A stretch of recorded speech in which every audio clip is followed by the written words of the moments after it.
think one of the general performance problems we have in the industry is that probably over the last 20 years, and again, I include myself in this, like sports scientists, physical trainers, physios, physical therapists, they've all been focused on what does an athlete do from a physical perspective, like how far do they run, how quick do they run, like so what are they doing? Because that's how we know how to program. Okay, like today we're going to run a 5 kilometer run.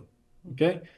And from our athletics days, like from all the research, we know that, okay, this is how we program. Oh, we should do this today. We should do that today. That's our aim. But that doesn't always work in team sports, especially when it's like randomly moving. Like a goalkeeper runs 5 kilometers in a full 90-minute match. So if we're asking the outfield player to run 5K in a full game, what's the point? Why? Like, are they being effective? Are they not? And that's where one of the biggest problems was how are they doing it in relation to the context of the game? And so at like the top level, there's all these hundreds of thousands of dollars, pounds, millions of dollars of pounds in like other sports of technology to provide these kind of insights around context to the sport. But when you go to the training environment or the youth level, there was never really that context there. So coming back to what I was saying about buying it as a practitioner, one of the biggest problems I had was, well, I'm monitoring soccer players and I don't monitor the soccer actions. I'm using soccer very much as part of this to avoid football, so apologies if I slip into football at any point. That's okay. Like with the kicking side of soccer, which is one of the biggest determinants of success, you shoot, you cross, you clear the ball, we don't monitor it. So I started off early in my career as a technical coach. I was like full-time, qualified soccer coach, and then transitioned into this like more sports science, performance aspect. So with both hats on, I've always been fascinated about, well, how are we going to really paint the full picture? Because I know that when they do a 5v5 or a rondo, they ain't moving much, but they're kicking the ball a lot, which actually is a bit of physical loading, but it's not picking up on the GPS unit. So are my players not working hard enough, or are they just working in a different way? And do we need to be smarter about how we monitor our athletes? Certainly. When I come down to the youth level, so like in my last role, I oversaw like the full club, so from first team through to like our under nines with staff in between. And when you go to like a 12-year-old, am I bothered about how far they run? Not really. Am I bothered about if they're technically good enough? Yes. How are we tracking that technical development? Okay.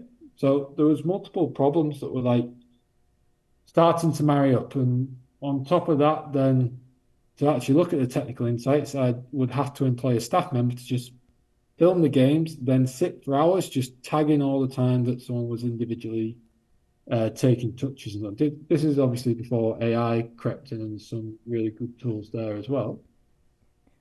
Where we come to now, which is where Playermaker, which is this two small IMU devices, so inertial measurement units, about this size. So one goes on the left foot, one goes on the right foot, and they fit into this small silicone straps as well that go around the soccer player's cleats. This sits on the outside of the boot as well. The idea is that when you wear this, it'll pick up every single step you do and then every single kick of the ball you do. When I first saw it as a client, I was like, okay, this is answering a lot of those performance questions. But when you get it in the building, how can you optimize the usage of the system as well? So we saw there was like some really good potential with the technical side of it and the kicking, and it was giving us good returns on that. But actually, what we were finding was, well, there's no GPS in this unit, so how is it telling us how far they run? It's looking at the stride patterns, it's looking at the gait metrics and all to calculate that. Oh, that's really useful information for me when I'm looking at injury risk reduction and return to play for my rehab players. Can I get hold of that data? And the company's like, uh, yeah, is it useful? I'm like, yes, please. So actually getting to work with them and develop that while I was a client was then one of the reasons I ended up going on board with the company was to develop that further. And that's ultimately been one of the biggest use cases for the elite teams that uses is around the gate metrics and the kicking metrics. So part of my job now is scoping out like Playermaker in different sports and applying that same knowledge then to, okay, how does this impact American football players or basketball players and so on. But when we come to the youth development pathway again, we start to see, okay, we've been able to do it on a team basis. How can we now offer it as an individual solution which work with the product team? How can we have a pocket coach? How can we have a pocket lab so that it doesn't matter if you've got a sports scientist there or not, you can get your mum or dad to do it, you can get your coach to do it. So, which has been the progression really. So using these small like sensors with a mobile phone app, with an iPad app, just means that we can empower anyone, anywhere in the world to really utilize and gain elite insights as well. So the ending phrase I'll say is like we try to provide elite insights for everyone that's understandable for everyone. Oh my gosh, this is so fascinating. Okay, so tell us a little bit. So they wear the little what do you call it? The chip?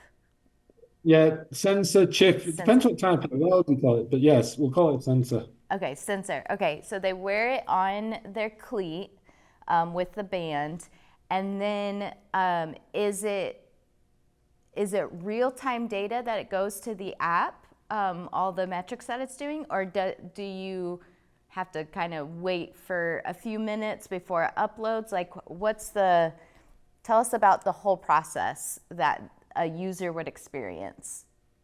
Yeah, so they wear it on the cleats. So basically, you take it off, and now this is where our different products go because what we're finding with our market research, sorry, with our market research, consumers may not be able to absorb the real-time information. And the worst thing that we would want is like a parent stood on the sideline, sees the kid's information, they run over to the coach, say, "Hey, he's not done this enough. You need to do this or that." So we have like different software packages level. So at the elite level, they can be there with an iPad, looking through all the technical data and the physical data, streaming through on an iPad. Whereas on the consumer level, it's very much before and after. So it's a chance for them to review it. Now, if a grassroots kid wanted to pay X amount for the elite version, they could get it live, but very much it's like we want to make sure that there's education with the data as well. So in the app, it's like, okay, this is what happened to your score. This is the reason why. Here's a training drill that could help you improve that as well.